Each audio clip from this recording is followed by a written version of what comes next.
Humillada frente a desconocidos, junto a un caballo, hizo lo impensable. Se ofreció a sí misma para comprar su libertad. El silencio fue absoluto, hasta que unos pasos firmes y una mirada sombría surgieron entre las sombras, cambiándolo todo sin pronunciar palabra. «No compres el caballo, cómprame a mí», suplicó la joven corpulenta al duque más temido. La frase, afilada y desesperada, cortó el aire viciado de la sala de remates en la calle de la Paloma, en Madrid. Era el año de 1798. Juliana, de 19 años, estaba sobre un estrado de madera, humillada por su propio padrastro, el conde de Valbuena, un hombre que había convertido su vida en un infierno desde la muerte de su madre. En medio de las risadas crueles de nobles y mercadores y al lado de un caballo, ella vio su dignidad ser subastada. El martillo del rematador se alzaba en el aire cuando, en un acto de desesperación y coraje, desafió a la audiencia. La súplica resonó, trayendo un silencio pesado, y desde el fondo de la sala emergió la voz grave e inconfundible de don Rodrigo de Montemayor, el duque cuya reputación de severidad se había extendido por toda la región. Algo en el mirar desesperado de la joven despertó en Rodrigo un impulso que reconoció como el deber sagrado de todo caballero: proteger a los indefensos. Era el reconocimiento instintivo de una injusticia que su código de honor no podía permitir. Él la compró por una fortuna, cubriéndola con su manto y ofreciéndole no la libertad, sino un atisbo de esperanza. En aquel instante, Juliana dejó de ser la mercancía para convertirse en la protegida del hombre que, según los rumores, nadie se atrevía a desafiar. Su vida, marcada por años de sufrimiento silencioso, acababa de tomar un rumbo inesperado e incierto. El aire frío de la madrugada madrileña se colaba por las rendijas de la sala de remates, mientras los últimos ecos de las risas burlonas se desvanecían como sombras al amanecer. Juliana, envuelta en el manto del duque, temblaba no solo por el frío, sino por el terror que había aprendido a vivir durante años bajo el techo de su padrastro. Sus ojos, húmedos de lágrimas contenidas, se movían nerviosamente entre el duque y la puerta, esperando el castigo que siempre seguía a sus actos de rebeldía. Don Rodrigo de Montemayor, de 38 años, caminó hacia ella con pasos lentos y medidos. Su rostro, marcado por el dolor y la soledad, no mostraba la crueldad que los rumores le atribuían, pero Juliana aún no lo sabía. El conde de Valbuena, con las mejillas enrojecidas por el vino y la ira, extendió su mano temblorosa para recibir las monedas de oro. Durante años había disfrutado del poder absoluto sobre la hija de su difunta esposa, y ahora veía cómo se le escapaba de las manos la única fuente de ingresos que le quedaba. Juliana, la muchacha de formas generosas que la sociedad había aprendido a despreciar, lo miraba con una mezcla de alivio y terror. Había apostado todo a la posibilidad de escapar, pero había cambiado un infierno por otro. Según las leyes de tutela de la época, un tutor tenía derechos absolutos sobre su pupila hasta que cumpliera 21 años o contrajera matrimonio, convirtiéndola prácticamente en su propiedad legal. El duque no dirigió ni una sola palabra al conde. Con un gesto seco de su mano enguantada, indicó a Juliana que lo siguiera. Ella, con la cabeza baja y las manos temblorosas, caminó detrás de él hacia la puerta.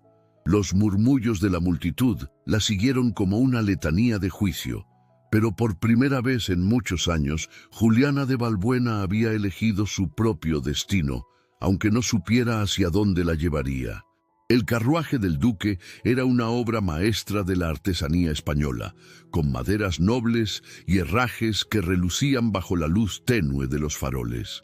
Los caballos, magníficos ejemplares de pura sangre, piafaban impacientes mientras el cochero, un hombre mayor de rostro amable, esperaba las órdenes de su señor. Don Rodrigo ayudó a Juliana a subir al carruaje con una delicadeza que la sorprendió. Sus manos, firmes pero cuidadosas, sostuvieron las suyas sin lastimarla. Era la primera vez en años que alguien la tocaba sin intención de hacerle daño. Durante el largo viaje hacia los alrededores de Toledo, apenas se cruzaron palabras entre ellos. El camino desde Madrid hasta las tierras del Duque, cerca de Toledo, requería varias horas de viaje, tiempo suficiente para que el silencio pesado se instalara entre ellos. Juliana, acurrucada en un rincón del asiento tapizado en terciopelo carmesí, observaba al duque con la cautela de un animal herido. Cada movimiento brusco de él la hacía sobresaltarse, cada palabra la ponía en guardia. Don Rodrigo, por su parte, notaba el miedo en sus ojos y mantenía una distancia respetuosa. Había visto esa expresión antes en los ojos de Isabel cuando se acercaba el final. Esa mezcla de dolor y resignación que lo partía en dos. Los rumores sobre don Rodrigo de Montemayor habían crecido desde que se había mudado a la región tras la muerte de su esposa. Su aislamiento voluntario, su negativa a participar en eventos sociales y su expresión siempre seria habían alimentado historias sobre un señor severo e implacable. Pero la verdad era mucho más simple y dolorosa. Era un hombre destrozado por el luto que había buscado refugio en la soledad.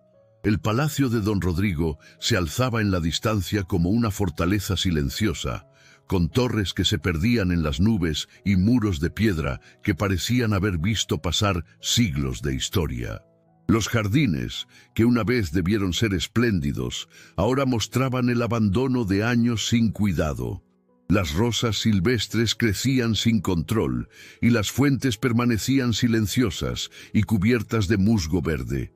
Al llegar al palacio, el duque se dirigió a Juliana con voz suave pero firme. «Señorita», dijo sí, usando el tratamiento respetuoso que su educación le dictaba para cualquier dama. «Tendréis aposentos en el ala este del palacio. La señora Esperanza, el ama de llaves, os mostrará vuestras habitaciones y os proporcionará todo lo que necesitéis». Juliana lo miró con sorpresa y desconfianza. Hacía años que nadie le dirigía palabras de respeto básico. Su padrastro se refería a ella como la inútil cuando estaba de buen humor, y con palabras mucho más crueles cuando bebía. «¿Qué esperáis de mí, su excelencia?», preguntó ella, con la voz temblorosa y los ojos bajos, esperando órdenes que la humillaran. Don Rodrigo la estudió durante un largo momento. En su mirar había una sombra de algo que podría haber sido ternura, pero que ella no se atrevía a interpretar como tal.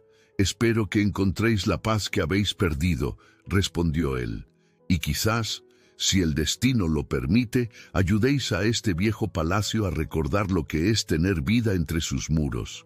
Los primeros días de Juliana en el palacio transcurrieron como una pesadilla silenciosa. Sus aposentos eran más lujosos que cualquier cosa que hubiera conocido. Una cama con doseles de seda, armarios llenos de vestidos hermosos y una ventana que daba a los jardines abandonados. Pero la belleza del lugar no podía calmar su terror constante. Se despertaba sobresaltada por las noches, esperando que la puerta se abriera y entrara alguien con intenciones oscuras. Comía apenas lo suficiente para mantenerse en pie y se sobresaltaba cada vez que escuchaba pasos en los corredores.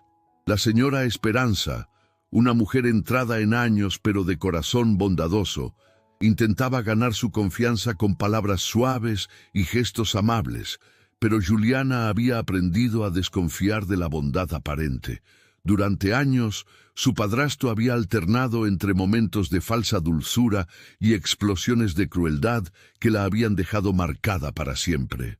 Sin embargo, la tranquilidad del palacio comenzó a verse perturbada por pequeños incidentes inquietantes. Una mañana, mientras Juliana desayunaba sola, escuchó a dos criadas susurrando en el corredor. «El conde de Valbuena ha estado preguntando por aquí», murmuró una de ellas. «Dice que vendrá por lo que es suyo». La otra criada respondió con nerviosismo: «Ojalá su excelencia sepa lo que hace». Ese hombre da miedo. Juliana sintió que la sangre se le helaba en las venas. Su padrastro no había aceptado la derrota. Los rumores se extendieron por el palacio como una sombra amenazante, y ella comenzó a mirar por encima del hombro constantemente, esperando ver la figura siniestra del conde aparecer en cualquier momento. Días después, mientras paseaba por los jardines intentando calmar sus nervios, encontró una carta que había sido dejada deliberadamente en el banco de piedra donde solía sentarse. Con manos temblorosas reconoció la caligrafía cruel de su padrastro. «Muchacha insolente, no creas que has escapado. Las leyes me amparan y pronto vendré por lo que me pertenece. Disfruta tu falsa libertad mientras puedas». El miedo que había logrado controlar regresó con fuerza, pero esta vez había algo diferente en Juliana. Los días de amabilidad y respeto habían comenzado a sembrar en ella una semilla de dignidad que creía perdida para siempre. El duque le había asignado una tarea que al principio la confundió: cuidar de la biblioteca y, especialmente, del jardín descuidado. Juliana, que había pasado la mayor parte de su vida encerrada para evitar la ira de su padrastro, descubrió gradualmente que tenía un don natural para hacer florecer las plantas. Sus manos, que había creído inútiles, eran capaces de devolver la vida a las rosas que habían permanecido silenciosas durante años. Don Rodrigo, por su parte, mantenía una distancia cuidadosa, pero observaba desde lejos. Durante la primera semana, Juliana se encogía cada vez que él aparecía, como si esperara un golpe. Él había comenzado a caminar más lentamente por los corredores, a hablar más suave, a anunciar su presencia antes de entrar en una habitación. Lentamente, muy lentamente, ella comenzó a relajarse. Una mañana, mientras Juliana trabajaba en el jardín con manos temblorosas, don Rodrigo se acercó llevando una bandeja con té y pastelillos. Ella se tensó inmediatamente, pero él se detuvo a una distancia prudente. «Pensé que podríais tener hambre», dijo él, dejando la bandeja sobre un banco de piedra. «No os obligaré a comer conmigo, pero me alegraría saber que no pasáis hambre por mi culpa». Era la primera vez que alguien se preocupaba por su bienestar sin exigir nada a cambio. Juliana lo miró con ojos llenos de lágrimas de confusión. En ese momento, sus miradas se encontraron y permanecieron unidas durante unos segundos que se sintieron eternos. El corazón de Juliana comenzó a latir con una rapidez desconocida, y don Rodrigo sintió un calor extraño extendiéndose por su pecho. «¿Por qué sois tan amable conmigo?», preguntó ella con voz quebrada, sin apartar la vista de sus ojos. Don Rodrigo se sentó en el extremo opuesto del banco, manteniendo la distancia que ella necesitaba, pero sin romper el contacto visual que los había hechizado. «Porque merecéis amabilidad», respondió él, y su voz sonó más ronca de lo habitual. «Porque durante demasiado tiempo no la habéis recibido, y porque nadie debería vivir con miedo en su propio hogar». Fue entonces cuando Juliana comenzó a comprender que los rumores sobre la crueldad del duque eran completamente falsos. Este hombre, que había pagado una fortuna por ella cuando podría haber comprado cualquier cosa, no era el monstruo que la gente describía. Era alguien que entendía el dolor porque él mismo lo había vivido. Sin embargo, los problemas no tardaron en manifestarse entre los criados del palacio. Algunos, especialmente las doncellas más jóvenes, comenzaron a mostrar celos evidentes hacia Juliana. Susurraban cuando ella pasaba, dejaban caer comentarios maliciosos sobre su figura y olvidaban atender sus necesidades básicas. Una tarde, mientras Juliana intentaba alcanzar un libro en la biblioteca, la escalera cedió bajo sus pies. Al caer, se torció el tobillo y gritó de dolor. Don Rodrigo, que se encontraba cerca, corrió hacia ella con una preocupación que sorprendió a ambos. «¿Estáis herida?», preguntó él, arrodillándose a su lado sin importarle las apariencias. Con cuidado extremo, la ayudó a ponerse de pie, pasando un brazo alrededor de su cintura para sostenerla. El contacto envió ondas de calor por el cuerpo de Juliana, y ella se encontró mirándolo a los ojos desde una distancia peligrosamente cercana. Por un momento, el mundo se detuvo. Sus respiraciones se sincronizaron, sus corazones latieron al unísono, y algo indescriptible, pero poderoso, se instaló entre ellos. «Permitidme que os lleve a vuestros aposentos», murmuró él, y su voz tenía una cualidad íntima que la hizo temblar. Durante el camino hacia sus habitaciones, apoyada en sus brazos, Juliana sintió por primera vez en su vida lo que significaba sentirse protegida por alguien que realmente se preocupaba por ella. Don Rodrigo, por su parte, luchaba contra el impulso de estrecharla más fuerte, de susurrarle palabras de consuelo al oído, de protegerla de todo mal que pudiera amenazarla. Las semanas pasaron y la desconfianza de Juliana fue cediendo gradualmente ante la constante gentileza del duque. Él nunca la presionaba, nunca exigía su compañía, nunca la tocaba sin permiso. Poco a poco, ella comenzó a hablar durante sus encuentros en el jardín. Primero fueron monosílabos, después frases cortas y finalmente conversaciones reales. Los momentos de tensión romántica se multiplicaron. Durante una lluvia repentina, corrieron juntos hacia el refugio del palacio, riendo como niños. Al llegar a la puerta, se detuvieron bruscamente, empapados y jadeantes, mirándose a los ojos con una intensidad que los dejó sin aliento. Las gotas de lluvia brillaban en el cabello de Juliana como diamantes, y don Rodrigo tuvo que luchar contra el impulso de apartar un mechón húmedo de su frente.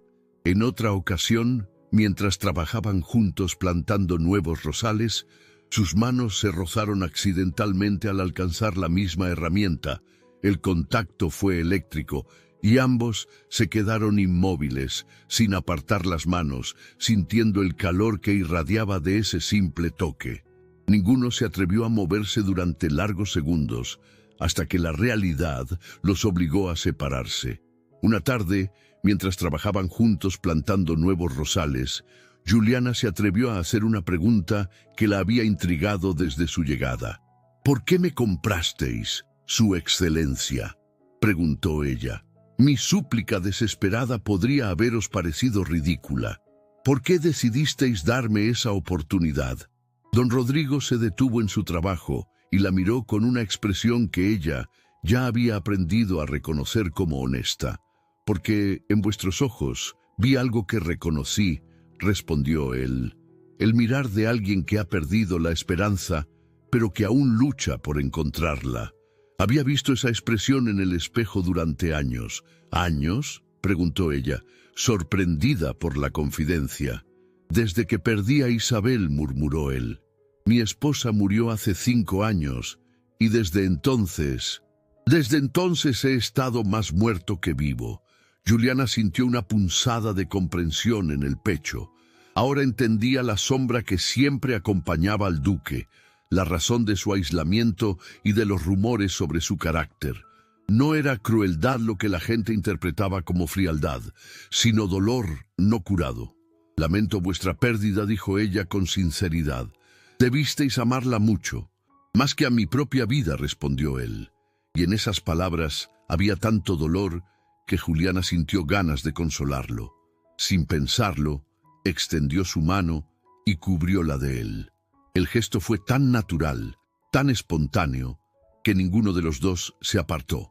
Por primera vez en años, don Rodrigo sintió la calidez del contacto humano motivado por la compasión genuina. Por primera vez desde que había llegado al palacio, Juliana sintió que no era la única persona rota en el mundo. El duque también cargaba con heridas profundas. También había perdido pedazos de su alma. Esta comprensión mutua creó entre ellos una conexión que ninguno de los dos había esperado. Pero los recuerdos de Isabel seguían atormentando a don Rodrigo. Había noches en las que Juliana lo escuchaba caminar por los corredores del palacio, hablando en voz baja como si conversara con un fantasma. Una madrugada, impulsada por la preocupación, se atrevió a seguirlo hasta el salón principal, donde lo encontró mirando un retrato de su difunta esposa. «Ella era hermosa», murmuró él al sentir la presencia de Juliana. Tenía el cabello dorado como el sol y una sonrisa que iluminaba cualquier habitación. Juliana se acercó lentamente, observando el retrato de una mujer delicada y etérea, completamente opuesta a ella en apariencia. «Aún la amáis», dijo ella, no como una pregunta, sino como una constatación dolorosa. «Siempre la amaré», admitió él, «pero he comenzado a comprender que el amor no se agota, Juliana, se transforma». La forma en que pronunció su nombre, sin títulos ni formalidades, la hizo estremecer. Era la primera vez que escuchaba su nombre en los labios de él con tal ternura. Una noche, movida por una curiosidad que ya no podía contener, Juliana exploró la biblioteca en busca de alguna pista sobre la misteriosa Isabel. Entre los estantes llenos de libros empolvados, encontró un pequeño diario encuadernado en cuero rojo. Al abrirlo, descubrió que pertenecía a la duquesa difunta. Las páginas estaban llenas de una caligrafía elegante y femenina, y cada entrada revelaba la historia de un amor profundo y devotado. Isabel escribía sobre su esposo con una ternura que hizo que el corazón de Juliana se llenara de una extraña mezcla de dolor y esperanza. Describía sus largos paseos por el jardín, las noches que pasaban leyendo juntos en la biblioteca, los planes que tenían para el futuro. Y luego, en las últimas entradas, hablaba de la enfermedad que lentamente la estaba consumiendo y de su temor de dejar solo a Rodrigo. «Mi querido esposo», escribía Isabel en una de las últimas páginas, «tiene un corazón tan noble y tan puro que temo que mi partida lo destruya. Ruego a Dios que encuentre la fuerza para seguir viviendo, para seguir amando. La vida es demasiado hermosa para desperdiciarla en el luto eterno. Si algún día otra mujer llega a su vida, espero que sepa ver la bondad que se esconde detrás de su dolor». Juliana cerró el diario con lágrimas en los ojos. Ahora comprendía por completo la armadura de tristeza que don Rodrigo había construido alrededor de su corazón. No era un hombre frío por naturaleza, sino un hombre destrozado por el dolor que se había aislado para no volver a sufrir jamás. Mientras tanto, las amenazas del conde de Valbuena se intensificaron. Un espía del conde, disfrazado de mercader ambulante, comenzó a frecuentar los alrededores del palacio, haciendo preguntas sobre los hábitos de Juliana y buscando formas de infiltrarse. Los criados leales informaron a don Rodrigo sobre estas actividades sospechosas, creando un ambiente de tensión constante. Una noche, se encontró otra carta amenazante en los aposentos de Juliana. «Pronto se cumplirá el plazo legal. Prepárate para regresar donde perteneces». Los días pasaron y la conexión entre Juliana y el duque se profundizó. Ella había dejado de sobresaltarse cuando él aparecía. Había comenzado a sonreír ocasionalmente y hasta se atrevía a hacer preguntas sobre los libros que leía. Él, por su parte, comenzó a hablar más de su pasado, de sus sueños de juventud, de los planes que había tenido para hacer del palacio un refugio de belleza y paz. Los momentos de tensión romántica se volvieron más frecuentes e intensos. Durante una cena íntima en el comedor pequeño, sus rodillas se rozaron accidentalmente bajo la mesa, y ninguno se apartó. La conversación se volvió más pausada, más cargada de significado, mientras sus ojos se buscaban constantemente. Una tarde, mientras Juliana leía en el jardín, una abeja se posó en su vestido. Don Rodrigo se acercó con cuidado para ahuyentarla, inclinándose sobre ella con tal proximidad que pudo sentir su perfume y el calor de su piel. Cuando la abeja se fue, él no se alejó inmediatamente. Sus rostros estaban a centímetros de distancia. Sus respiraciones se mezclaban y por un momento infinito el mundo se redujo solo a ellos dos. Una tarde, mientras trabajaban juntos en el jardín que ahora mostraba signos claros de recuperación, don Rodrigo le habló de Isabel por primera vez desde aquella confesión inicial.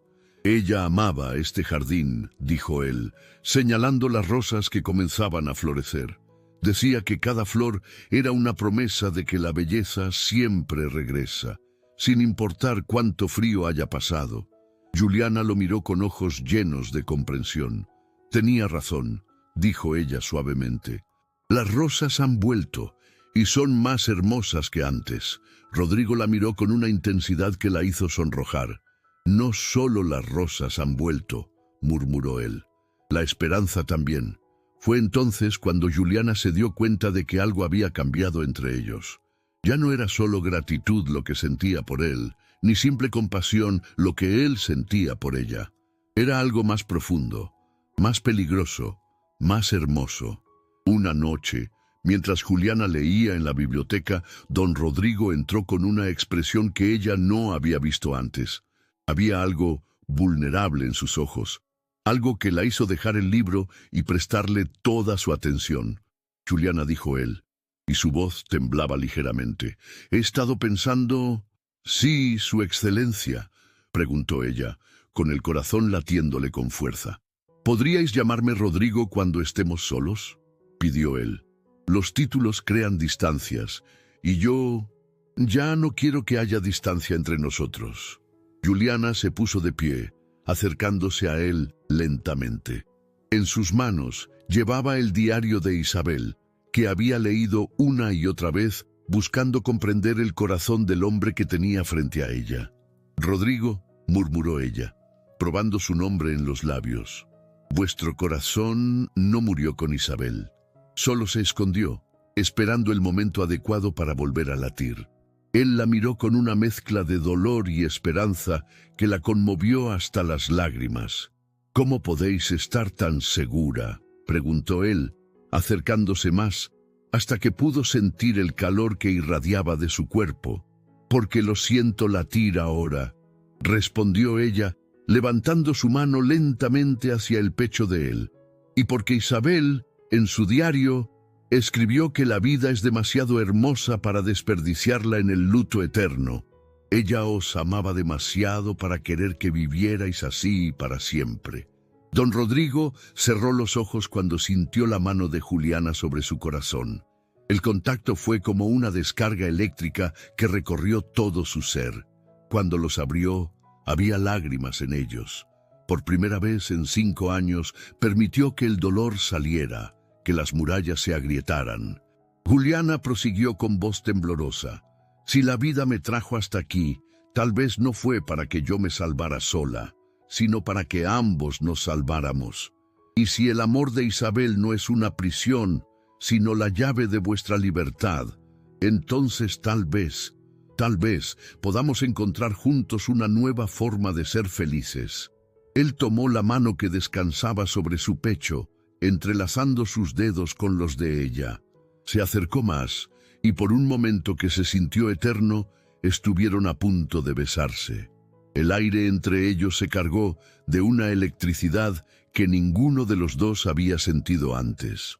Sus labios estaban a milímetros de distancia cuando el sonido de cascos de caballo resonó en el patio del palacio, rompiendo el hechizo.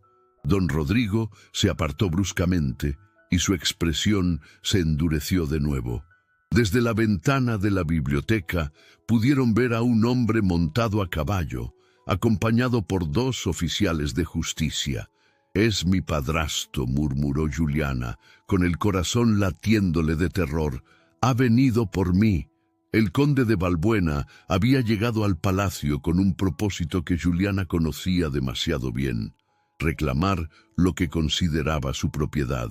Al día siguiente, en el tribunal de Toledo, acusó a don Rodrigo de retener ilegalmente a su hijastra, basándose en las leyes de tutela que le otorgaban derechos sobre ella hasta que cumpliera 21 años o contrajera matrimonio. El magistrado, un hombre honesto pero obligado a aplicar la ley de la época, escuchó los argumentos con expresión seria.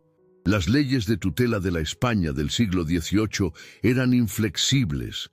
Un tutor legal tenía autoridad absoluta sobre su pupila, controlando no solo su residencia, sino también su herencia, sus decisiones matrimoniales y prácticamente todos los aspectos de su vida. El conde de Balbuena había presentado los documentos que lo acreditaban como tal. «Mi hijastra fue llevada contra su voluntad», declaró el conde con voz firme pero nerviosa. «Según las leyes del reino, tengo el derecho y la obligación de protegerla y decidir su futuro. Esta es una cuestión de orden social y respeto a las instituciones establecidas». Don Rodrigo, con su habitual dignidad, enfrentó las acusaciones sin mostrar temor, pero Juliana podía ver la preocupación en sus ojos. El magistrado parecía inclinado a fallar según lo que la ley establecía, sin considerar las circunstancias particulares del caso. «La ley es clara», sentenció el magistrado. «En nuestro reino, la tutela existe precisamente para proteger a las mujeres jóvenes de decisiones precipitadas. La señorita debe ser devuelta a la custodia de su tutor legal, a menos que existan circunstancias excepcionales que justifiquen lo contrario». Juliana, sentada en el banquillo, sintió que el mundo se desmoronaba a su alrededor. Todo lo que había construido, toda la paz que había encontrado, estaba a punto de desaparecer.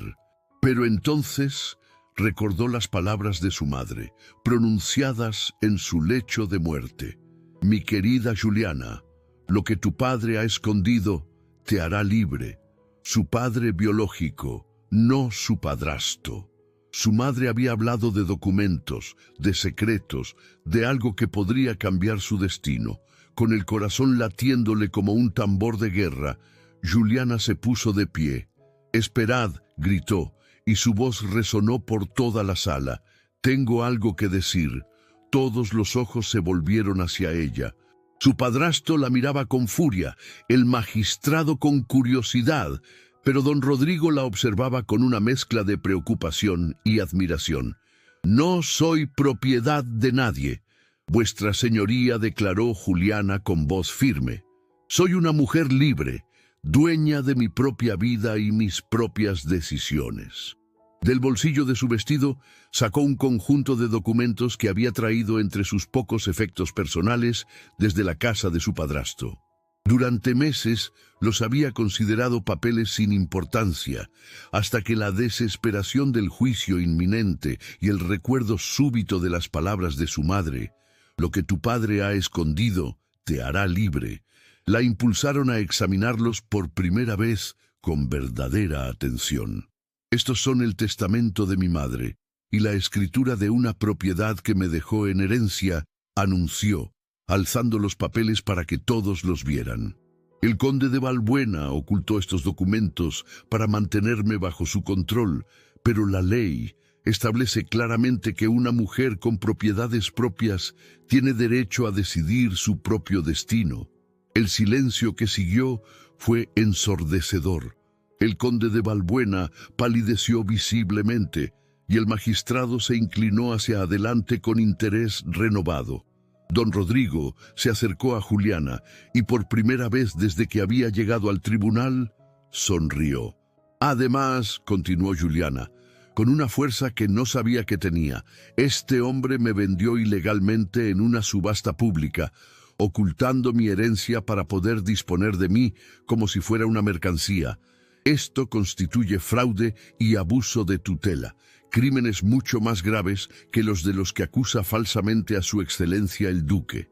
La multitud que se había congregado para presenciar el juicio comenzó a murmurar. Algunos gritaron su apoyo a Juliana, otros condenaron al conde. El magistrado, examinando los documentos con atención, asintió lentamente. «Estos documentos parecen auténticos», dijo el magistrado. «Si se confirma su validez, la señorita de Balbuena tendría efectivamente el derecho legal de decidir su propio futuro».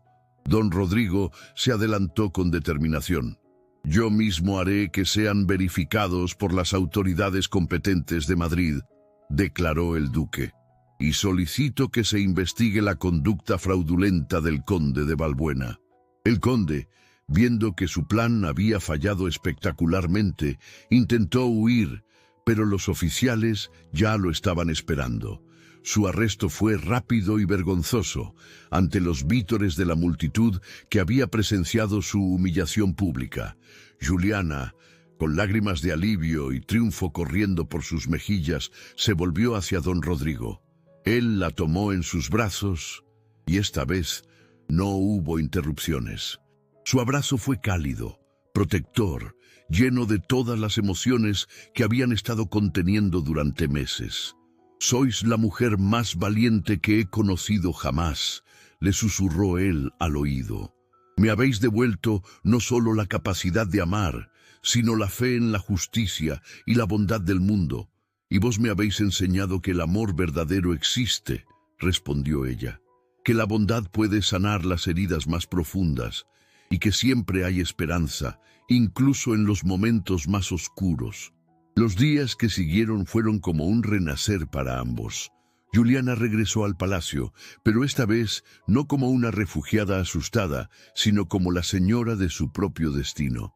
El jardín, que había florecido bajo sus cuidados, ahora se había convertido en un símbolo de su propia transformación y de la renovación del corazón de don Rodrigo. «Ahora comprendo por qué siempre hubo algo de noble en vuestras maneras, doña Juliana», dijo él una tarde mientras paseaban por el jardín, «porque sois verdaderamente una dama de sangre noble». Una tarde dorada, mientras paseaban entre las rosas que perfumaban el aire con su aroma embriagador, don Rodrigo se detuvo de repente.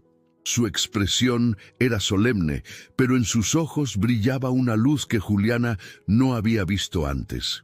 «Juliana», dijo él, tomando sus manos entre las suyas, «durante 5 años creí que mi corazón había muerto con Isabel, pero vos me habéis enseñado que el amor no es una traición a la memoria, sino una celebración de la vida.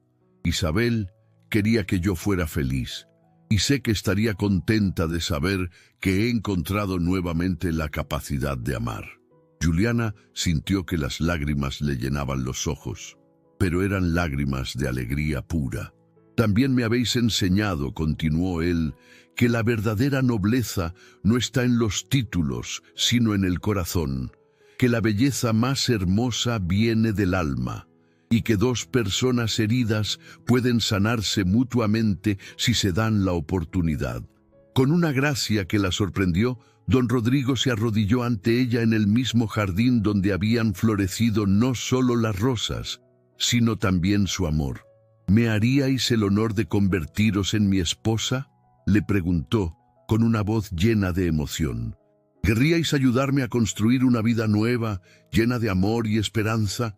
La respuesta de Juliana fue inmediata y llena de dicha. «Sí, Rodrigo, 1000 veces sí. Quiero ser vuestra esposa, vuestra compañera, vuestra igual en todo». Su beso selló no solo su compromiso, sino también el fin de años de soledad y dolor para ambos. El palacio, que había permanecido silencioso durante tanto tiempo, se llenó de risas, música y preparativos para la boda más esperada de toda la región. El día de la boda fue espléndido. Juliana, radiante en un vestido de encaje y seda que realzaba su belleza natural, caminó hacia el altar de la capilla del palacio con la cabeza alta y el corazón lleno de amor. No necesitaba que nadie la entregara. Ella se entregaba a sí misma, como mujer libre y dueña de su destino.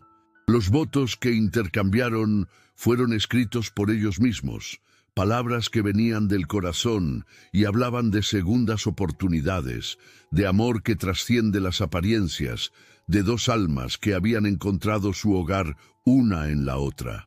«Te prometo, Rodrigo», dijo Juliana con voz clara y firme, «que seré tu compañera en la alegría y en la tristeza, que cuidaré este jardín que hemos cultivado juntos, que amaré no solo al hombre que eres, sino al hombre que seguirás siendo a mi lado». «Te prometo», Juliana respondió él con emoción, «que nunca volverás a sentirte sola o despreciada, que cada día de nuestras vidas será una celebración del amor que hemos encontrado y que construiré contigo un futuro donde la felicidad sea nuestra única ley. Cuando el sacerdote los declaró marido y mujer, el jardín del palacio parecía cantar con el viento. Las rosas, que habían sido testigos silenciosos de su historia de amor, se alzaban en todo su esplendor, como si celebraran junto con ellos el triunfo del amor sobre el dolor. Esa noche, en el jardín iluminado por cientos de velas y faroles, don Rodrigo y doña Juliana de Montemayor bailaron su primer baile como esposos. La música llenaba el aire, pero para ellos el único sonido que importaba era el latido de sus corazones al unísono. «Mi querida esposa», le susurró él mientras danzaban, «habéis transformado no solo este jardín, sino toda mi vida. Sois mi milagro, mi segunda oportunidad, mi amor verdadero». «Y vos, mi querido esposo», respondió ella, «me habéis enseñado que el amor auténtico ve más allá de las apariencias, que la nobleza del corazón es más valiosa que cualquier título, y que dos almas heridas pueden sanarse mutuamente si se permiten confiar». Mientras la noche avanzaba y las estrellas brillaban sobre ellos como bendiciones celestiales, Juliana y Rodrigo sabían que habían encontrado algo que muchos buscan toda la vida, pero pocos encuentran: un amor auténtico, profundo y transformador. El palacio, que durante años había sido un refugio de recuerdos dolorosos, se había convertido en un hogar lleno de risas, planes y sueños compartidos. Los corredores de piedra ahora resonaban con conversaciones alegres. Los jardines florecían bajo el cuidado amoroso de ambos, y cada habitación estaba llena de la calidez que solo el amor verdadero puede crear. Meses después, cuando Juliana anunció que esperaba a su primer hijo, don Rodrigo lloró de alegría. El niño que llegaba sería el símbolo de su amor renovado, de las segundas oportunidades y de la capacidad infinita del corazón humano para sanar y amar nuevamente. En el jardín donde se habían conocido verdaderamente, donde habían florecido las rosas y su amor, Juliana y Rodrigo construyeron una nueva vida juntos. Una vida donde la pasión contenida se había transformado en amor pleno, donde la injusticia había dado paso a la redención, donde dos corazones heridos habían encontrado su cura en el amor mutuo. La historia de la joven que había suplicado «No compres el caballo, cómprame a mí», se había convertido en la leyenda de un amor que trascendió las convenciones sociales, las diferencias de edad y las heridas del pasado. Juliana de Valbuena, la muchacha corpulenta que había sido puesta en venta como una mercancía por su padrastro abusivo, se había convertido en la duquesa más amada y respetada de toda España.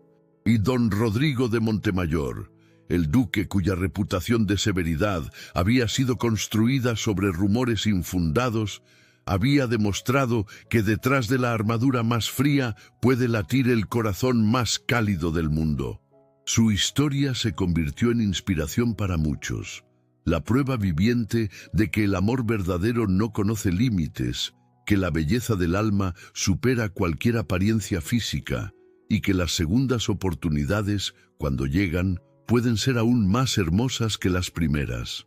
En el jardín de rosas del Palacio de Montemayor, donde cada amanecer trae nuevas flores y cada atardecer nuevas promesas, Juliana y Rodrigo siguieron escribiendo su historia de amor, día tras día, año tras año, para siempre. Gracias de corazón por quedarte hasta el final de esta historia. Deja en los comentarios la palabra época para marcar tu presencia. Te invito con cariño a suscribirte al canal y activar la campanita en todas para no perderte ninguna de nuestras próximas historias y apoyar nuestro trabajo. Muchas personas disfrutan y elogian nuestros relatos, pero todavía no se suscriben. Y es importante aclarar, la suscripción es totalmente gratuita. Al hacerlo, nos ayudas muchísimo a seguir creando más historias llenas de emoción para ti. Te esperamos en la próxima. Bendiciones.